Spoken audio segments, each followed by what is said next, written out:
رسول اللہ صلی اللہ علیہ وسلم نے فرمایا، ایک دوسری روایت ہے، سبع یجرى للعبد اجرهن وهو في قبره بعد موته، 7 چیزیں ایسی ہیں کہ انسان قبر میں پڑا ہوتا ہے لیکن اس کے نام اعمال میں اجر لکھا جا رہا ہوتا ہے۔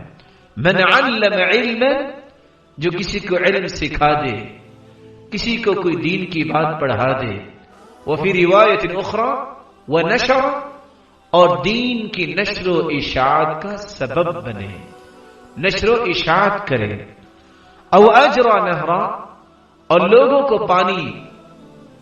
لوگوں کی پانی کی ضرورت کو پورا کرنے کے لیے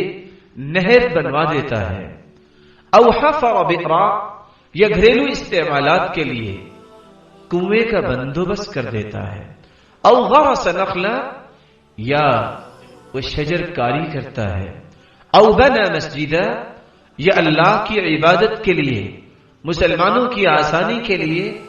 مسجد بنا دیتا ہے، او ورث مصحفا، یا وہ قرآن مجید کا نسخہ وراثت میں چھوڑتا ہے۔ بازار میں گیا، نیت کیا ہے؟ قرآن مجید خریدا،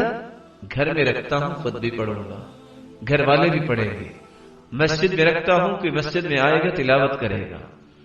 او ورث مصحفا او ترک ولدا صالحا یستغفر له بعد موته، یہ اپنی اولاد کی تربیت نیک کرتا ہے، اس کی وفات کے بعد